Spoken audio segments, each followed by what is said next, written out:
And that's that. Now, we're taking time off from the absolute basic things that we do for Christmas for me to share something with you that I very much want you to know about, which takes a little time, but is, I think, infinitely rewarding for special occasions. It's based on shoe paste. And the first thing I want to do is to make shoe paste with you to show you how incredibly easy it is. And also to stress, thank you, my darling, while showing you how incredibly inexpensive it is. I've got here, in this saucepan, 2 ounces of butter, 4½ fluid ounces of water. The two have dissolved together, and as they come to the boil, which is now, turn the heat down a little, and shoot 2½ ounces of sifted self-raising flour onto this. Then I turn the heat up again for a second until the mixture seethes over the top. Can you see the seethe? And then out goes the light. And then all that happens is they just get stirred, first quite slowly, and then very fast indeed, until you get an absolutely smooth paste. That is stage 1. But when you realize that a single batch of shoe paste will make you a dish of any one of the 3 dishes that I'm going to show you at the end of the program, and it uses 2 standard eggs, 2½ ounces of flour, 2 ounces of butter, and a little tap water, cannot, by any reasonable person, be called wildly extravagant.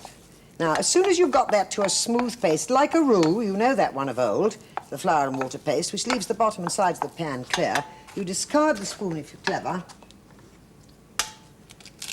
breaking one of your 2 eggs, and while this is going fast, I won't talk. You'll see what happens.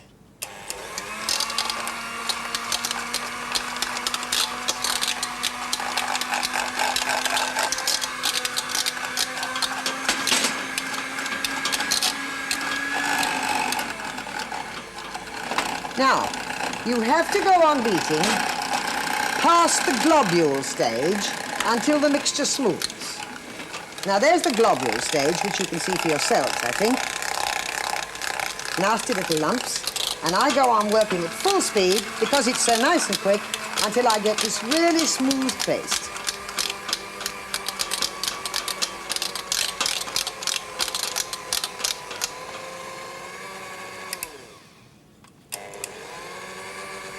I'm leaving it all on the beaters, so I've had to switch them on again.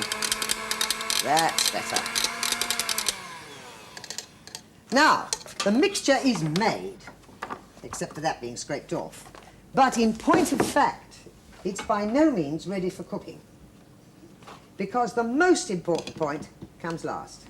The really vital point.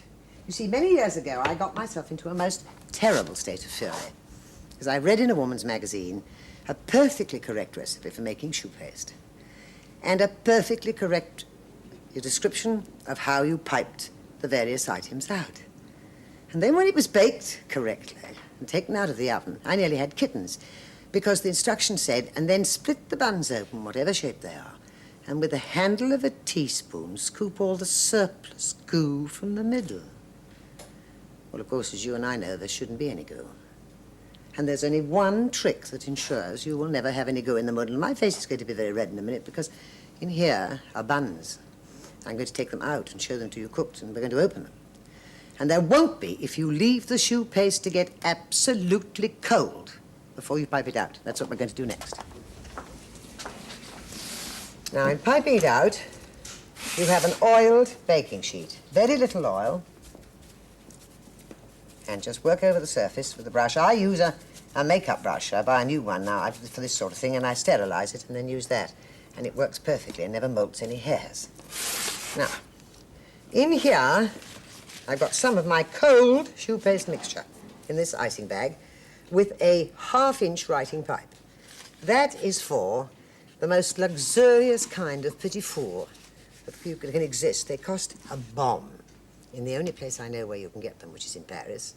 And there's nowhere in England you can buy them, so you can feel gloriously complacent when you make them for yourselves. This is for eclairs, big fat ones and cream buns, and is a 1-inch pipe. And you use it like this. You get the mixture down, twist the end of your bag so it doesn't come running up again into your hand, and have a knife dipped in cold water. And then you put the pipe just onto the tray, pull out to the length you want, allowing for expansion, and then lop it off with the knife. If there's any little peak showing, take the knife to it.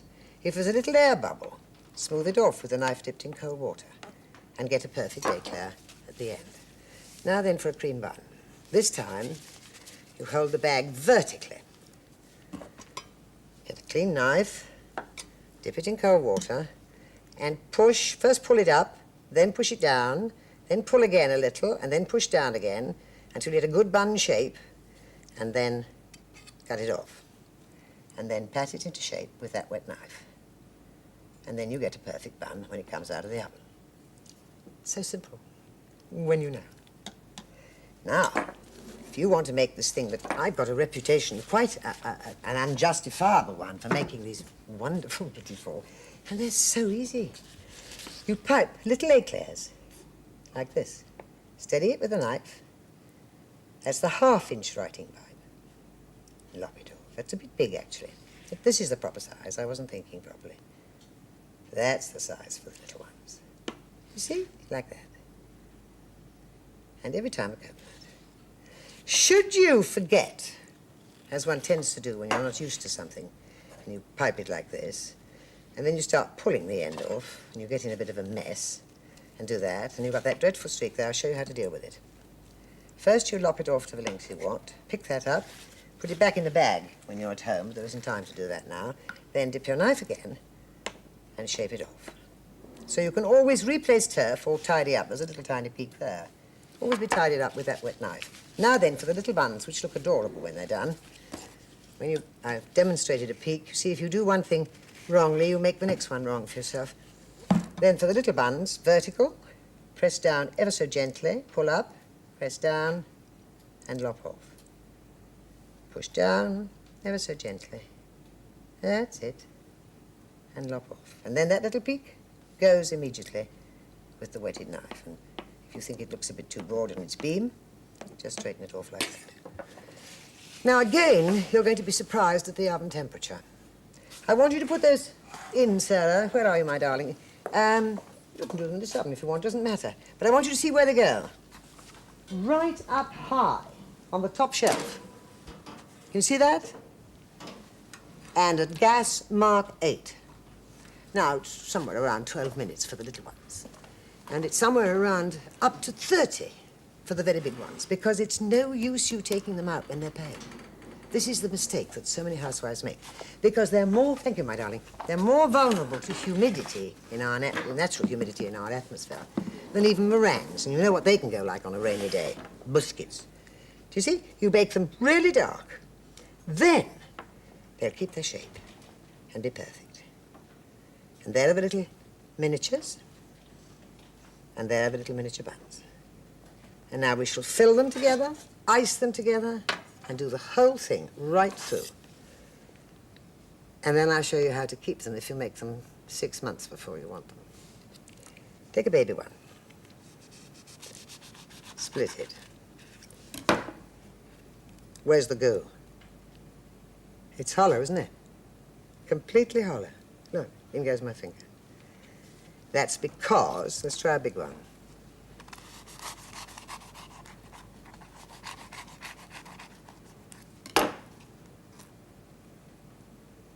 Hollow. No. No goo. And look at the waste of goo. Even at a farthing a bun, this is what the little ones work out at. Well, there isn't a farthing now, but the equivalent to a farthing. You do them all, of course. Everyone the same. There we are. If you prefer, you can do them with scissors.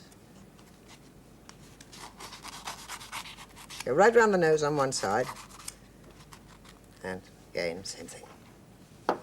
Now, the mixture with which you fill them.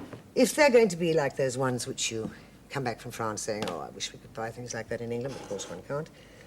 You have confectioner's custard. This is what I've got in this bowl here. And of course it's in the booklet, like every single thing I'm saying again in this last program today.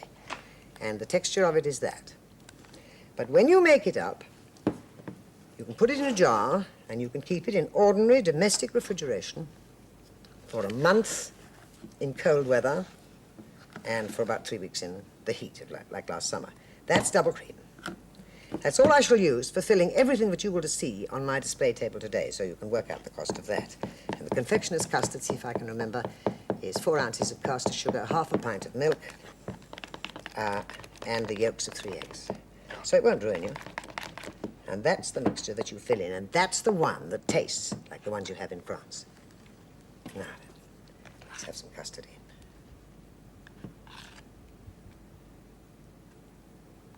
Be generous with it. 1/2 only. Dump that on the top. If you see any running about, wipe it off with clean fingers. And we'll fill one of those. We'll fill an eclair. That's it. Trying all the time to let you see what's going on right inside. Always onto the bottom. And that's enough for anybody. If you put any more, they'll take one bite and need to be in their bath, you know, because it'll come oozing out. As Dawnford Yates said many years ago in one of his books, to eat eclairs and cream buns that are properly made, you should be sitting in your bath, in your altogether.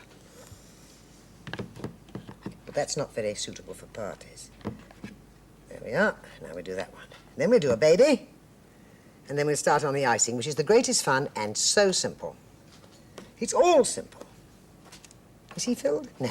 Let's take him right off and do him then. Then you really get a complete view of a hollow case as well, don't you? That's it.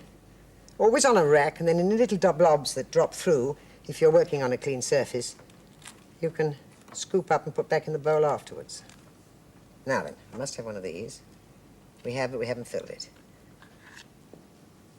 So, and honestly, sometimes I have made so many of these that I've thought, well, it's perfectly ridiculous because they'll never be eaten. And my friends have the nerve to ask for doggy bags for the children.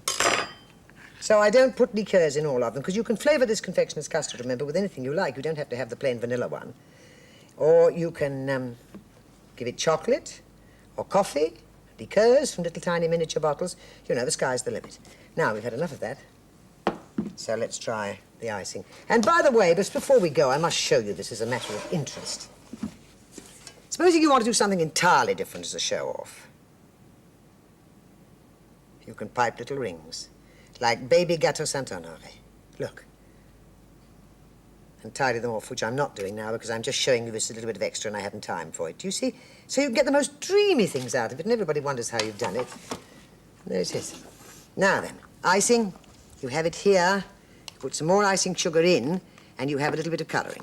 Just one is all I shall have time for, but you must get it thick. You see, it must be very, very thick. Like that. And then, this is pink, doesn't matter which one. And then all you have to do when you get it on to make it look right is to take it on your spoon and bring your spoon round so that it runs over and then runs down. And there we are. We leave that one to drip down, then I'll come back and tidy it off as I did the others. Come over and have a look at the finished ones. Here are the pink, rich, lush cream buns. There are the little miniatures for very special parties, which keep so well, and those are coffee eclairs. And this is what can be done with choux paste, just buns. It's called a coq-en-bouche. And this is the box I want you to use, this kind of plastic box, to pack them in their little paper cases when they're iced and everything. Pop them in your freezer or the freezing compartment of your fridge. Forget about them. Thaw them an hour before you need them and they'll be perfect. Now may I wish you not only a very happy Christmas, but some peace and security, and a little peace of mind as well. Safety in 1976.